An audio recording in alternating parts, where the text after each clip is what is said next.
America, the land of the free and the home of the brave, finds itself teetering on the precipice of a crisis.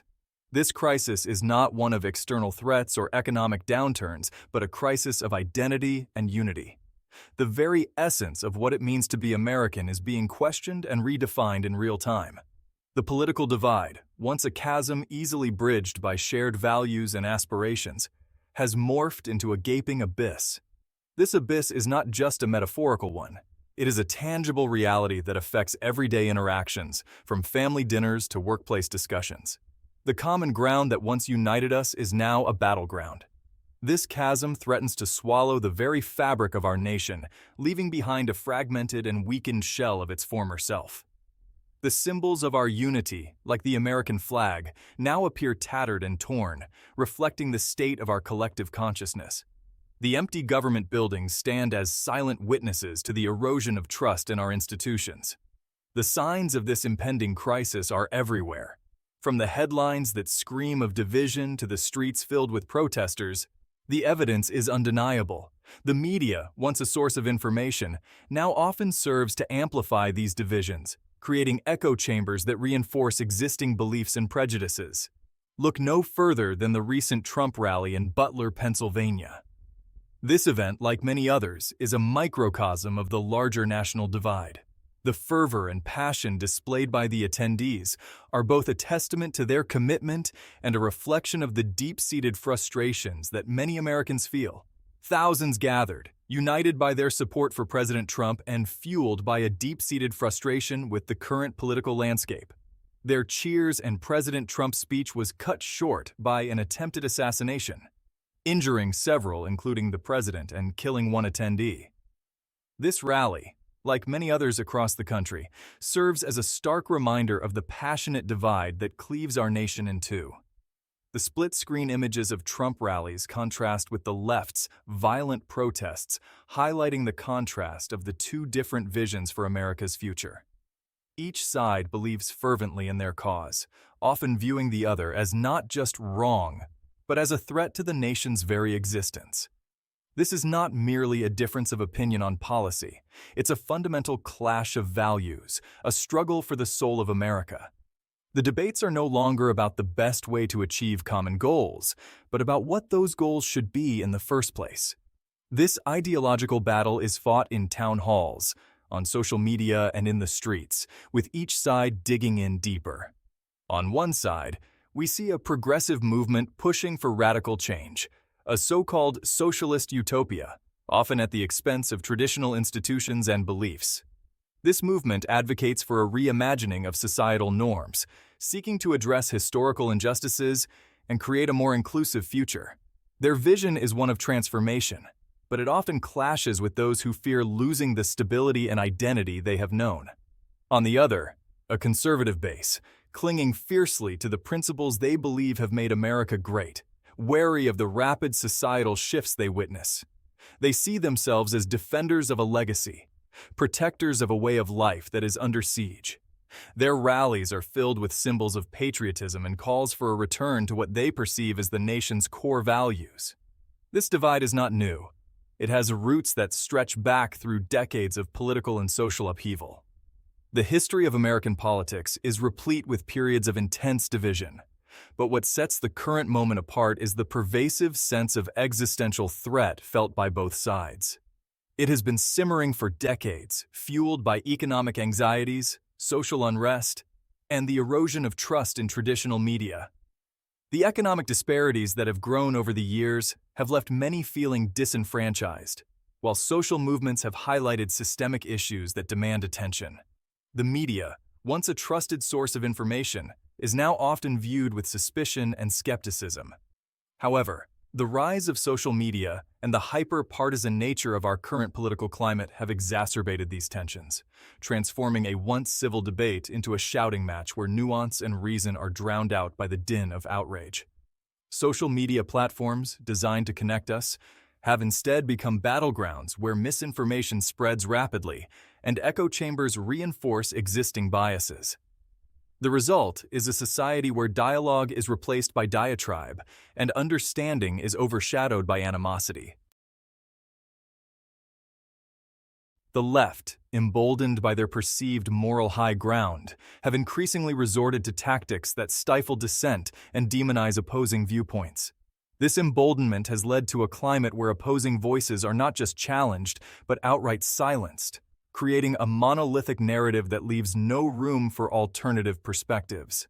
Censorship, once anathema to the principles of free speech, has become a weapon wielded with alarming regularity. The very platforms that once promised to democratize information are now gatekeepers, deciding what is acceptable discourse and what is not. Social media platforms, now acting as self-appointed arbiters of truth, silence, and deplatform voices deemed inconvenient or offensive to the prevailing narrative. This has led to a chilling effect where individuals are afraid to express their true opinions for fear of retribution or ostracization. This intolerance extends beyond the digital realm. In the physical world, the suppression of dissent manifests in more violent and chaotic ways. Several times over the past few years, free speech rallies have been attacked by Antifa and other leftist groups to suppress the speech of those on the right. The 2020 riots, sparked by perceived grievances over racial injustice, were quickly hijacked by radical elements, resulting in widespread destruction and violence. What began as peaceful protests were overshadowed by acts of vandalism, looting, and arson. Businesses were burned, livelihoods destroyed, and innocent lives lost, all under the banner of social justice. The aftermath left communities in ruins, with many questioning whether the ends justified the means. How can you be protesting for Black lives, all while burning Black-owned businesses and communities?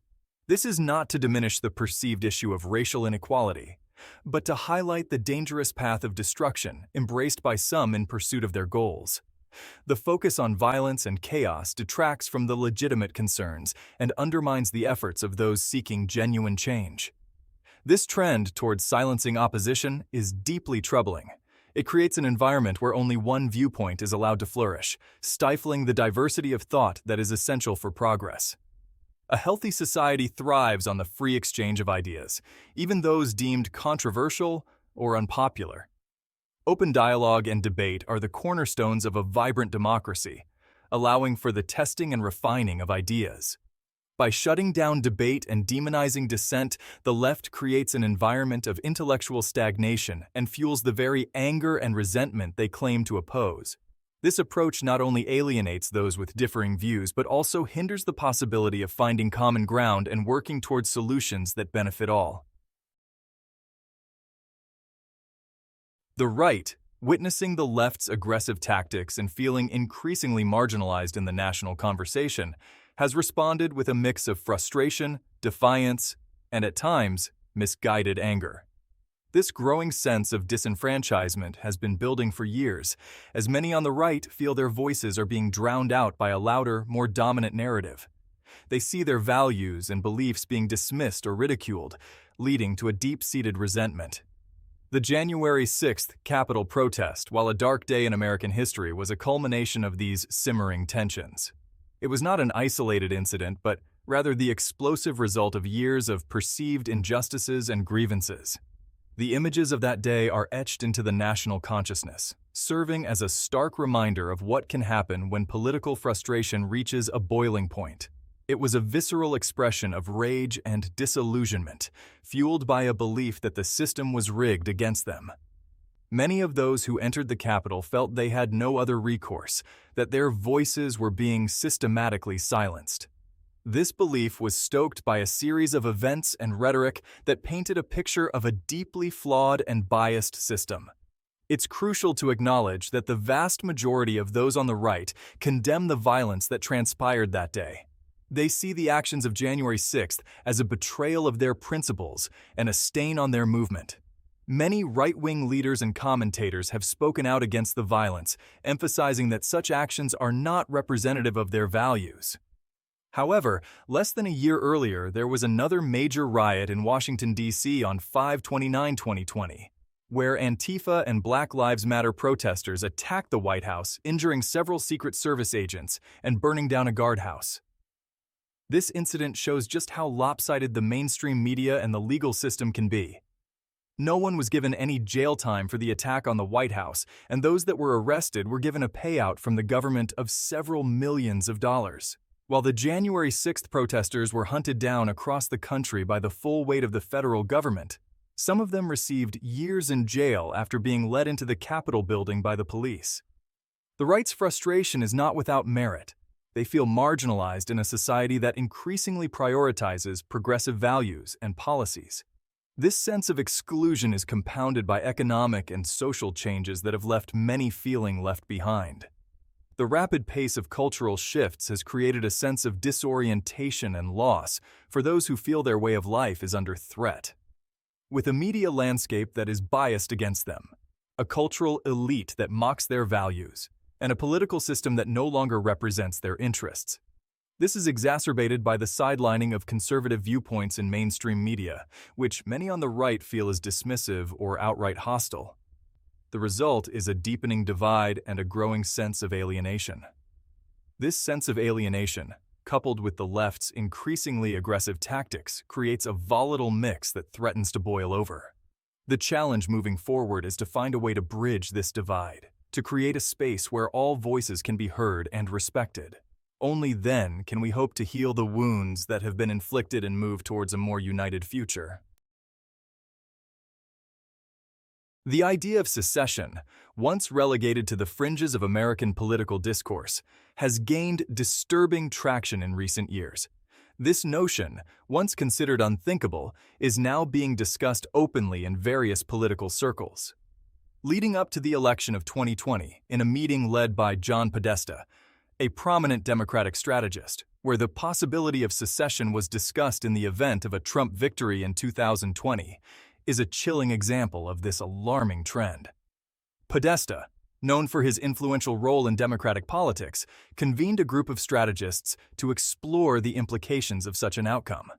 While ultimately dismissed as a contingency plan, the very fact that such a conversation took place among high-ranking political operatives speaks volumes about the level of distrust and animosity that exists between the two sides. The discussions highlighted the deep-seated fears and concerns that permeate the political landscape. The potential for a divided America is not merely a hypothetical scenario, it is a very real possibility that we must confront and address. The imagery of a fractured nation, with red states and blue states pulling in opposite directions, underscores the gravity of the situation. The forces pulling us apart are powerful and persistent, fueled by deep-seated ideological differences and a growing sense of alienation between the two Americas. These divisions are not just political but cultural, social, and economic, creating a complex web of challenges that threaten the fabric of our nation.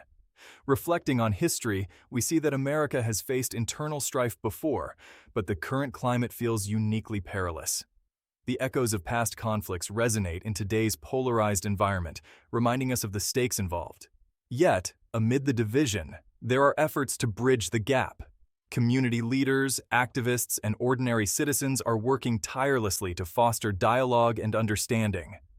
These grassroots movements offer a glimmer of hope in an otherwise bleak landscape. The path to unity is fraught with challenges, but it is not impossible. By focusing on our shared values and common goals, we can begin to heal the wounds that divide us. The vision of a united America, though distant, is one worth striving for. As we navigate these turbulent times, let us remember that our strength lies in our ability to come together, despite our differences. The future of our nation depends on our collective will to seek unity over division. With everything dividing us as a nation in an election year, I don't see us coming out of this unscathed. Neither side is going to accept the results of this election. There will be riots and protests no matter who wins. We need to decide if we are going to let this continue on the current path, or are we going to divide as a country? If the far-left states such as California and Oregon want to leave, I say, let them. I am tired of seeing tax dollars spent on a state that constantly violates the rights of its citizens and favors illegal immigrants who deserve nothing but a bus trip back to the border. If we are not going to divide the country along cultural or societal lines and we are not willing to find common ground, then I see no other way but civil war. Some already think we are in a sort of cold civil war, but I believe it's already started when the left decided to start shooting at or locking up political rivals. The potential for a second civil war in America is not merely a hypothetical scenario. It is a very real possibility that we must confront and address. The forces pulling us apart are powerful and persistent, fueled by deep-seated ideological differences and a growing sense of alienation between the two Americas. If you found this video insightful, please like, subscribe, and comment below. Your engagement helps us continue to bring you important discussions like this one. And remember, keep your head down and your powder dry.